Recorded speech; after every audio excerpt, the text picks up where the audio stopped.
traditions, they matter because they mark the passage of time. These like expectations that at this point in time I do XYZ. I think there's something really comforting and grounding this kind of seasonal living. They kind of ground your life into like, okay, last year I did it this way, or the year before I did it this way. They pull you out of your daily life and they kind of return you to all of the years before. And also, I mean, just quite frankly, looking forward to the years ahead. They kind of anchor you in time in a way that day-to-day living doesn't. Welcome to the Relish Gardens podcast, where we have conversations about the intersection between the garden and your life and how all those things are intertwined, how to care for your space, how to prune, basically everything that is related to the design and development of a garden and the keeping of a garden. I'm Claire Liddell Hannon. I'm the founder and lead designer at Relish Gardens, where we build, design, and maintain beautiful gardens. Let's dig in. Gardening is a practice. It's more of a practice than it is anything else. It's not something you do once and you leave. It's something that you do over and over again. You continue to return to it and you refine it and you return to it and you refine it. There's this very rhythmic process that is just automatically embedded into this act of gardening. Gardening is something that I have done as a way to process or to think, to have time, to have space, to think about whatever it was that was happening in my life. And I think through that passage of time spent in the garden, you start to pick up on these like connective points.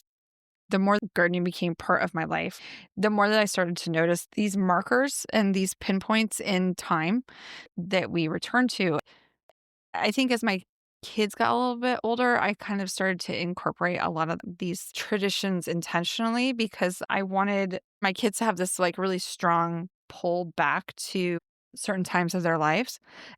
I think these simple things, it's just this continuous returning on a yearly basis. It creates like a sense of stability to say, my grandpa did this, my mom did this, I do this.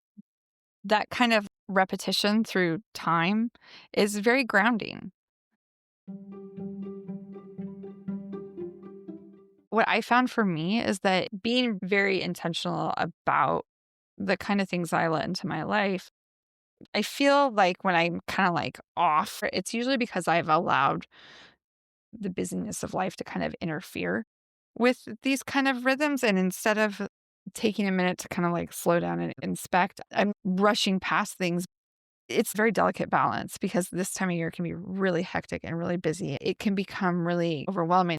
For me, it's like, what of these things do I really want to allow in? And there are a lot of traditions that I really love, and taking time to kind of slow down and go.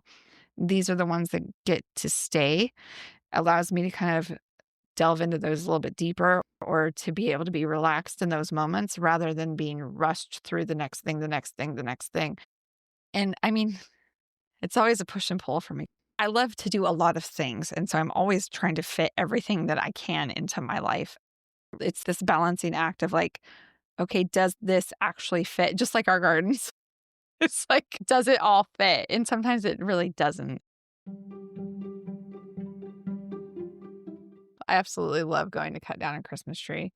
I just love to connect with the farmers who, they've spent a lot of time kind of shaping and molding these trees. They don't just put seeds in the ground and then you have trees that are shaped like little triangles. There's these people that have been pruning and shifting and shaping these trees for a long time. I like going to the farm. I like cutting it down. I like looking for small tree farms where I can get really funky shaped Christmas trees.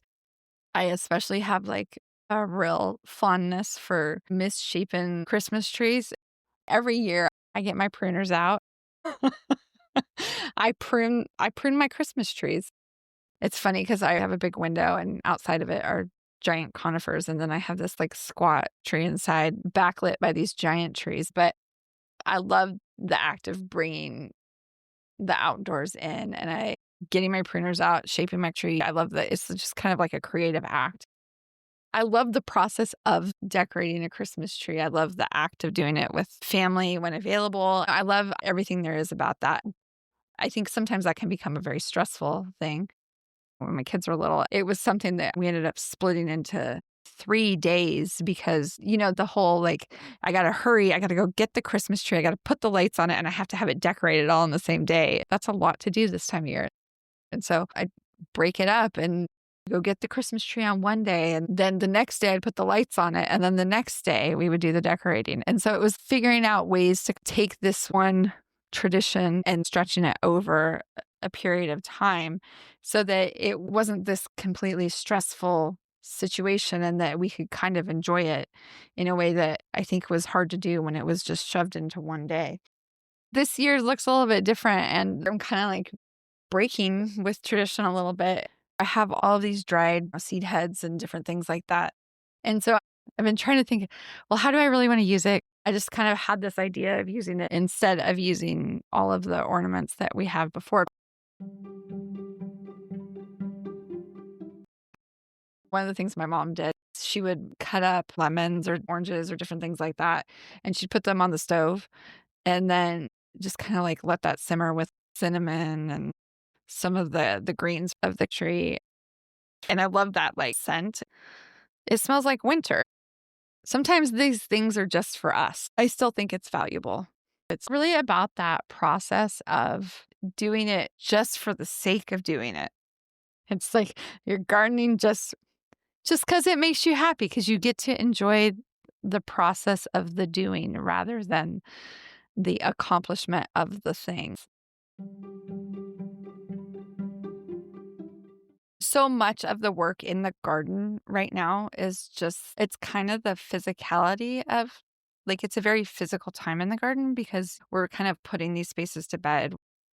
We're getting things ready for next growing season. And so there's less of like this creative process in the gardens themselves.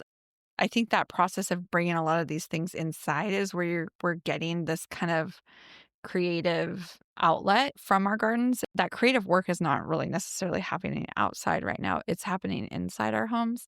In the garden, I think that there's these repetitions and these things that we do yearly. And this time of year, and a lot of the work that has been done in the gardens recently is just us kind of putting the gardens to bed. I have a lot of conifer trees. And so a lot of that means cleaning up branches that have dropped. When I first moved in here, I was like, oh my gosh, what have I done? This is so much work. And now, after there's a storm, I'm like excited to go outside and see what's dropped because I'm like, okay, those branches are how I build my winter pots. I break them up and I use them kind of as a living mulch for my pots during the winter. And usually I'll have winter bonfires. And I think it's so of place when you think of it like that. It's like really firmly grounds you to where you find yourself in the world. And so instead of thinking of all of that material as just honestly a chore and then waste, over the years kind of developed this habit of getting out into the garden after a storm, looking to see what the storm has left me. Hopefully it hasn't done any damage, but often I have just more stuff to kind of work with. We thought we'd pull in Nicole. She's often behind the scenes, but she is involved in every single one of these podcast episodes. And she's going to talk about some of the traditions that she's developed for her family. Both the traditions that we have around the holidays, closing up the garden, but we're also bringing it inside. I'll be playing producer now so that Nicole understands what this is like. You're in the hot seat. Just say it like this, Nicole. This is giving you way too much power. All right. Hi. This does get awkward. Look at you doing hard things. I'm always complaining about how awkward it is. So I have young kids, and I feel like the holidays and the countdown to Christmas is really hard for a kid that doesn't love anticipation. And so early on in motherhood, I would get to Christmas and be so burnt out with all the emotions that I was like, I have got to do something different to make this a joyous time instead of one filled with frustration and big feelings and all of that. And so I was like, I am going to do an advent calendar. I hadn't grown up doing advent calendars, but what I liked was kind of what I call microdosing anticipation, just breaking up the big weight into 25 small weights. And I think that worked a lot better. I could make this really easy on myself and give them a chocolate every single day, and they would be delighted. But I kind of used the advent calendar to give them things that give them a lot of joy, but also as a way to connect to nature. One third of the activities are like activities that we will already do. I'm down in Oregon. We go to this place called Frog Pond, and they have a farm. They have like llamas and pigs and chickens and goats, and you can go feed them. And we absolutely love it there. And you can also get your tree there. And so every year we go. And so that's something that ends up in the advent calendar. One of the early ones we did is we had them go outside and gather up a bunch of leaves that had fallen, and then we brought them in and we do an art project with it. So I think this year we made little like leaf creatures where they get out some paint and some googly eyes and they like, paint the leaves. And then they took it wherever they wanted to go. They turned them all into stamps and they were stamping their paper with it. But it's this way of like getting them outside in a way that excites them, and to do a project and kind of connecting to that time and place that's happening. And we have so many leaves that are falling in our garden right now. And so that was like a fun way to get them like a little bit like a scavenger hunt. And then like a third are like little tiny gifts and all these ways to try to get them to enjoy little tiny moments without adding a whole lot of extra stress to my life. The leaves and the googly eyes. I love that because it's those foundational activities. It's how you grow gardeners. It's how you you develop people who want to come back to these spaces. It's about these things that we can look forward to. It's a way to kind of like show time through these little activities. Putting the garden beds to bed is when I really start thinking about what a garden is going to look like the following year and start kind of imagining what that's going to look like.